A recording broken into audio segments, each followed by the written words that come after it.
Selain menciptakan cerita tentang tempat dan waktu yang berbeda, bepergian menimbulkan banyak perjumpaan alamiah.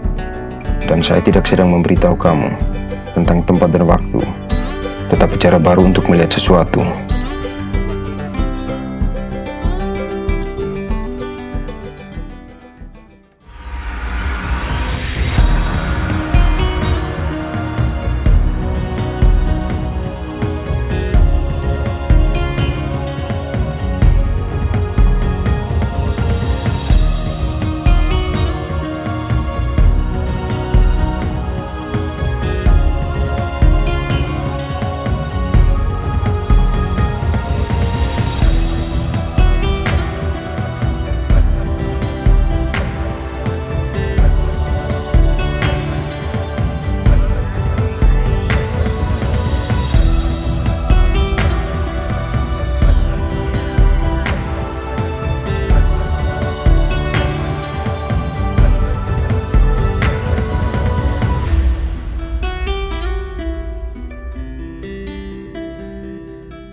Tentu saja, ada berbagai jenis perkebunan di sini, tetapi menemukan satu jenis tanaman pada lokasi terpusat dengan jumlah areal yang luas menjadi sensasi pada setiap sudut pandang penglihatan.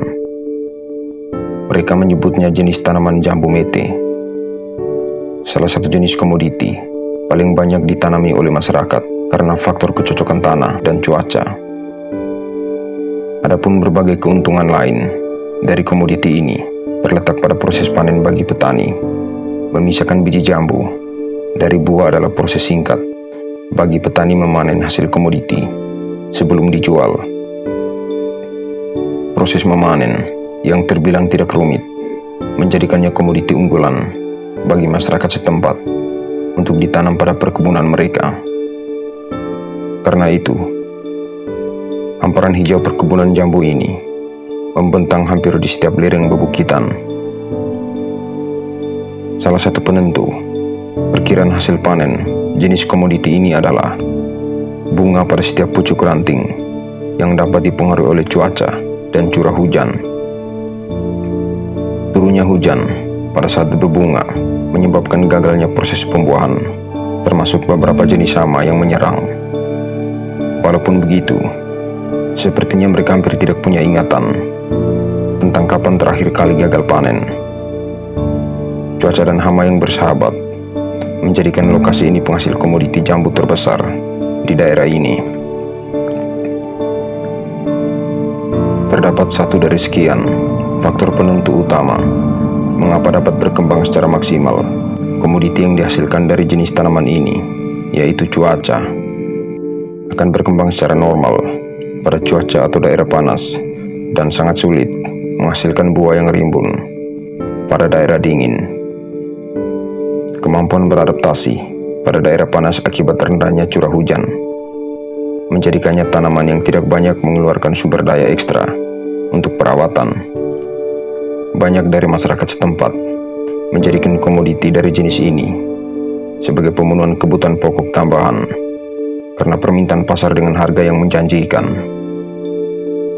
Hal menarik lainnya adalah perawatan yang tidak membutuhkan perhatian super serius, kecuali si jago merah yang mahir di bidang membumi hangus hutan kering karena ulah beberapa tangan jahil.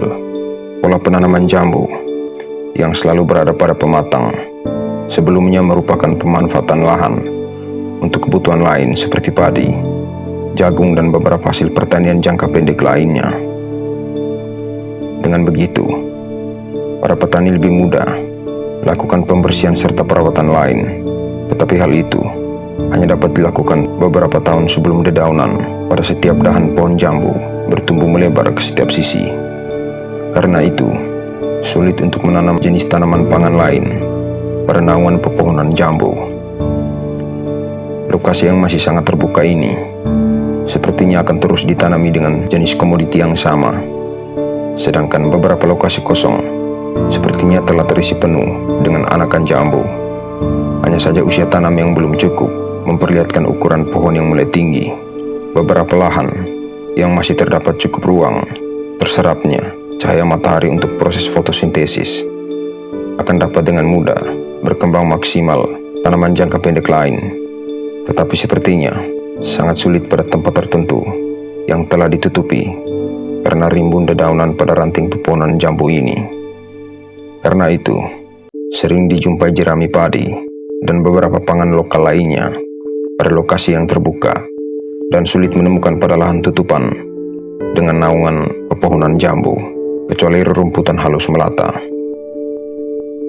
Dan hampir tidak mungkin terjebak dalam kepanasan terik matahari kala siang bagi pejalan kaki selama berada dalam lokasi perkebunan ini. Sebagian kecil pondok petani adalah denyut nadi kehidupan di daerah pertanian ini. Beberapa memelihara berbagai jenis hewan, seperti ayam dan anjing pada beranda pondok. Anjing yang akrab dengan hewan penjaga malam paling aktif dari setiap bentuk ancaman, baik terhadap manusia maupun hewan yang dapat merusak tanaman, merupakan peliharaan wajib. Gonggongan anjing adalah suara yang sering terdengar kala melintasi setiap perkebunan ini. Cerita lain dari hamparan bebukitan yang telah terisi penuh dengan jenis komoditi jambu ini sebelumnya adalah padang belantara.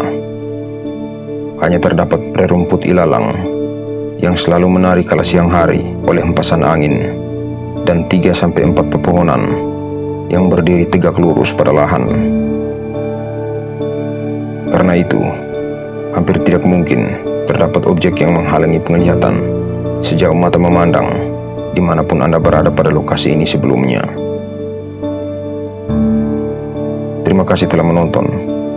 Subscribe dan bunyikan lonceng pemberitahuan video terbaru tentang orang, tempat, dan peristiwa menarik pada perjumpaan berikutnya.